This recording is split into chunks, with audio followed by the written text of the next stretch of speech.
നമ്മുടെ ഒരു client Cairaport.com-ന്റെ founder and CEO ഞങ്ങളെ കോൺടാക്ട് ചെയ്യാണ്ടായി. അപ്പോൾ അവരുടെ ഒരു ചലഞ്ച് ഇതായിരുന്നു.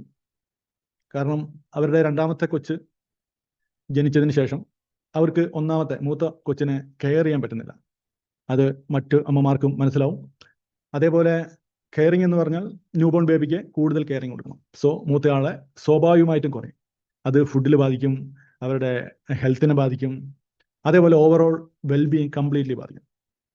ആ ഒരു സാഹചര്യത്തിൽ അവർ ചിന്തിച്ചു ഇതിനെന്തൊരു സൊല്യൂഷൻ. സോ അവരുടെ ഫ്രണ്ട്സും മറ്റു പലരും അഡ്വൈസ് ചെയ്തതുപോലെ മാർക്കറ്റിൽ കിട്ടുന്ന കുറച്ച് കിഡ്സിൻ്റെ പ്രൊഡക്റ്റ്, ന്യൂട്രീഷൻ പ്രൊഡക്റ്റ് അതവർ വാങ്ങിക്കഴിഞ്ഞപ്പം അവർ കൂടുതലായി ശ്രദ്ധിച്ചത് നമ്മളാരും ശ്രദ്ധിക്കാത്ത അവിടെ ഒരു ഇൻഗ്രീഡിയൻസ് എന്ന് പറഞ്ഞൊരു സെക്ഷൻ ഉണ്ട്, വളരെ കുഞ്ഞായി എഴുതി വെച്ചത്. അതായിരുന്നു മെയിൻലി അവർ ഫോക്കസ് ചെയ്തത്. കാരണം അവിടെ എന്തൊക്കെ ഉപയോഗിക്കുന്നു എന്ന് വ്യക്തമായി എഴുതിയിട്ടുണ്ടാവും. പക്ഷേ സാധാരണക്കാരും ആ ചെറിയ അക്ഷരവും അതിലുള്ള ബാക്കി ഡീറ്റെയിൽസും ശ്രദ്ധിക്കാതെ അവരത് ഫോളോ ചെയ്യും. എന്താണോ പരസ്യം പറയുന്നത് അതേപോലെ തന്നെ. സോ പല പ്രൊഡക്റ്റുകളും നല്ല പരസ്യങ്ങളായിരുന്നു, കൺവിൻസ് ചെയ്യുന്നതായിരുന്നു, അവർ വാങ്ങി. പക്ഷേ ഇൻഗ്രീഡിയൻസ് വായിച്ചപ്പോൾ ശരിക്കും അവർ ഞെട്ടിപ്പോയി. കൂടുതൽ preservatives, low quality food items, അതുപോലെ തന്നെ ആർട്ടിഫിഷ്യലായിട്ട് കൂട്ടിച്ചേർത്ത ഇൻഗ്രീഡിയൻസ്.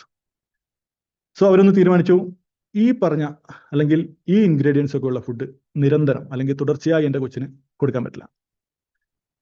അതേപോലെ തന്നെ മൂത്ത കൊച്ചിനെ അവർ ശ്രദ്ധിച്ചപ്പം കൊച്ചിനെ ഏറ്റവും കൂടുതൽ ഇഷ്ടമുള്ളത് നൂഡിൽസ്, പിന്നെ ലൈസ്, അതേപോലെ വളരെ ന്യൂട്രീഷ്യൻസ് കുറവായ ജങ്ക് ഫുഡുകളാണ്. സോ ഇതിനൊക്കെ ഒരു പരിഹാരം കാണാൻ വേണ്ടി അവർ സ്വന്തമായിട്ട് ഒരു റെസിപ്പി നോക്കിയെടുത്തു. സോ അതിനുശേഷം 1-2 മാസം അവരത് ട്രൈ ചെയ്തു. വീട്ടിൽ തന്നെ നല്ല റിസൾട്ടായിരുന്നു. അതോടൊപ്പം അവരുടെ ഫ്രണ്ട്സ്, നൈബേഴ്സ് ഒക്കെ ചോദിച്ചു, എന്താണ് നീ കൊച്ചിന് കൊടുക്കുന്നത്? സോ മക്കൾ നല്ല ഉഷാറായിട്ടുണ്ടല്ലോ, കമ്പാരിറ്റീവ്ലി ഹെൽത്തിയാണ് മറ്റുള്ളവരെക്കാൾ. അങ്ങനെ അവർ ആ പ്രൊഡക്റ്റ് ചെറുതായിട്ട് അവരുടെ ആ ഒരു സർക്കിളിൽ സെല് ചെയ്ത് തുടങ്ങി. ആഫ്റ്റർ 6 months അവർ ഒരു റീൽ കണ്ടതിൽ ഇൻസ്പയറായി അവരും സ്വന്തമായി ഇത് ഓൺലൈനിലേക്ക് എടുത്തു വെച്ചാലോ എന്ന് ചിന്തിച്ചു. സോ ആ ഒരു കണ്ടീഷനിൽ അവർ ഞങ്ങളെ കണക്ട് ചെയ്തപ്പം അവർ പറഞ്ഞ ഒരേ ഒരു കാര്യം ഉണ്ടായിരുന്നു. ഓൺലൈനിൽ ഒത്തിരി പ്രൊഡക്റ്റ് ഞാൻ നോക്കിയപ്പോൾ ഇതേപോലെ ഉണ്ട്, ന്യൂട്രീഷൻ മിക്സ് ഒത്തിരി ഉണ്ട്. പക്ഷേ ഞങ്ങളുടെ ഹൈ ക്വാളിറ്റി വളരെ നാച്ചുറലായ 100% ഓർഗാനിക്കായ ഈ ഒരു പ്രൊഡക്റ്റ് മറ്റ് പ്രൊഡക്റ്റുകളുടെ ഉള്ളിൽ ഓൺലൈനിൽ മുങ്ങിപ്പോയിട്ടുണ്ട്. ഒന്നും കൂടെ പറയാം, ഒത്തിരി കോമ്പറ്റീഷൻ ഉള്ള ഏരിയയാണ് ന്യൂട്രീഷ്യൻസ് പ്രൊഡക്റ്റ്, എസ്പെഷ്യലി കിഡ്സിട്ട്. അപ്പോൾ ഈ ഒരു ന്യൂട്രീഷ്യൻസ് പ്രൊഡക്റ്റ് ഒത്തിരിയുള്ള ഓൺലൈൻ മാർക്കറ്റിൽ ഞങ്ങളുടെ പ്രൊഡക്റ്റ് മുങ്ങിപ്പോവാതിരിക്കാൻ എന്ത് ചെയ്യാൻ പറ്റും? സോ ഈ ഒരു കഥ തന്നെ നിങ്ങളോട് ഇന്ന് പറയുന്നതിന് കാരണം ഇതാണ് നമ്മൾ ഇന്ന് പഠിക്കുന്ന ടോപ്പിക്. ഇപ്പം ആ ഒരു CEO പോലെ നിങ്ങളുടെ ഓരോ ബിസിനസ്സും നിങ്ങളുടെ ഓരോ പ്രൊഡക്റ്റും നിങ്ങൾക്കും ശരിക്കും വേണ്ടത് ഓൺലൈൻ എന്ന് പറയുമ്പോൾ വളരെ വിശാലമാണ്. ആ വിശാലമായ ഓൺലൈനിൽ നിങ്ങളുടെ പ്രൊഡക്റ്റ് കോമ്പറ്റീറ്ററുടെ മുമ്പിൽ അല്ലെങ്കിൽ നിങ്ങളുടെ എതിരാളികളുടെ മുമ്പിൽ അല്ലെങ്കിൽ നിങ്ങളെപ്പോലെ തന്നെ പല പ്രൊഡക്റ്റ് സെയിൽ ചെയ്യുന്ന അവരുടെ മുമ്പിൽ നിങ്ങളുടെ പ്രൊഡക്റ്റ് മുങ്ങിപ്പോവാതിരിക്കണം. സോ അതിനുവേണ്ടിയുള്ള ശരിക്കും ഒരു തയ്യാറെടുപ്പാണ്, അല്ലെങ്കിൽ അതിനുവേണ്ടിയുള്ള ഒരു കംപ്ലീറ്റ് സൊല്യൂഷനാണ് ഇന്ന് നമ്മൾ ഈ ക്ലാസ് തീരുമ്പോഴേക്കും കിട്ടാൻ പോകുന്നത്. ഈ ഒരു സെന്റൻസ്, അതായത് കസ്റ്റമർ ചൂസ് മീ ബിക്കോസ്, എൻ്റെ കസ്റ്റമർ എന്നെ ചൂസ് ചെയ്യാൻ ഒരേ ഒരു കാരണം, അത് നിങ്ങൾക്ക് എത്ര പേർക്ക് ഫിൽ ചെയ്യാൻ പറ്റും? ഈ ഒരു സെന്റൻസ് എന്തുകൊണ്ട് നിങ്ങളെ ചൂസ് ചെയ്യണം എന്ന് ചോദിക്കുകയാണെങ്കിൽ അവർക്ക് ഒറ്റ വാക്കി പറയാൻ അല്ലെങ്കിൽ ഒരൊറ്റ സെന്റൻസിൽ പറയാൻ, സിമ്പിളായി പറയാൻ ഒരു കാരണമുണ്ടോ? ഒരേ ഒരു കാരണം. ആ ഒരേ ഒരു കാരണമാണ് ഇന്ന് നിങ്ങളുടെ ബിസിനസ്സിന് ഏറ്റവും അത്യാവശ്യം. കാരണം ആ ഒരു റീസൺ നിങ്ങളുടെ കയ്യിലുണ്ടെങ്കിൽ അത് നിങ്ങൾ അതിനെ ഓട്ടോമാറ്റിക്കലി എക്സ്പാൻഡ് ചെയ്തോളൂ. നിങ്ങൾ അങ്ങനെ എക്സ്പാൻഡ് ചെയ്യും. കാരണം നിങ്ങൾക്ക് ആ ഒരു കാരണം നിങ്ങളുടെ കയ്യിലില്ല.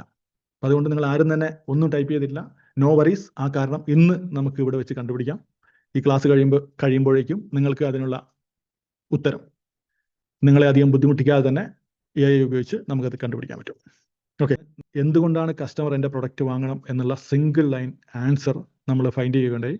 ഈ ഫൈൻഡ് ചെയ്യുന്ന ആൻസർ നിങ്ങൾ നിങ്ങളുടെ ഫേസ്ബുക്ക് പേജിൽ, ഇൻസ്റ്റാഗ്രാം പേജിൽ, അതേപോലെ യൂട്യൂബിൽ, ഇവിടെയൊക്കെ എബൌട്ട്, ബയോ, ഡീറ്റെയിൽസ് എന്ന രീതിയിൽ, ഡീറ്റെയിൽസിൽ എബൌട്ടും ബയോ ആണുള്ളത്. ഈ എബൌട്ടിലും ബയോയിലും ഒക്കെ നിങ്ങൾ ആദ്യം പ്ലേസ് ചെയ്യേണ്ട സെൻറ്റൻസ് ഇതാണ്: കാരണം നിങ്ങൾക്ക് തന്നെ അറിയാം, നിങ്ങളൊരു പുതിയ പ്രൊഡക്റ്റ് ഓൺലൈനിലൂടെ വാങ്ങുന്നതിന് മുമ്പ് അവരുടെ ഫേസ്ബുക്ക് പേജോ ഇൻസ്റ്റാഗ്രാം പേജോ ഒക്കെ എടുത്തു നോക്കുകയാണെങ്കിൽ ആദ്യം നോക്കുന്നത് എബൌട്ട് അല്ലെങ്കിൽ ബയോ ആണ്.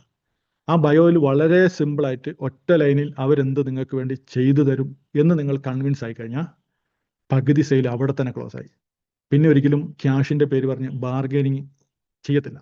ബിക്കോസ് എപ്പോഴും കൺവിൻസ് ചെയ്യാൻ പറ്റാത്തതാണ് സെയിൽസിനെ വളരെ ലോയിലേക്ക് എത്തിക്കുന്നത്. സോ നിങ്ങളുടെ ഫേസ്ബുക്ക് പേജ്, ഇൻസ്റ്റാഗ്രാം പേജ്, അതുപോലെ യൂട്യൂബ് പേജ്, അവിടെ നിങ്ങളുടെ കസ്റ്റമർ വരുമ്പം ഈ ഒരു സിംഗിൾ ലൈനിൽ ആ കസ്റ്റമർക്ക് എന്ത് കിട്ടുമെന്ന് വായിച്ച് മനസ്സിലാക്കാൻ പറ്റിയ അവർ നിങ്ങളുടെ കൂടെ പെട്ടെന്ന് തന്നെ സെയിൽ ക്ലോസിങ്ങിന് ചാൻസ് ഉണ്ട്. ഹിറ്റ് ക്ലിക്സ് ഫൗണ്ടേഴ്സ് ക്ലബിലേക്ക് സ്വാഗതം.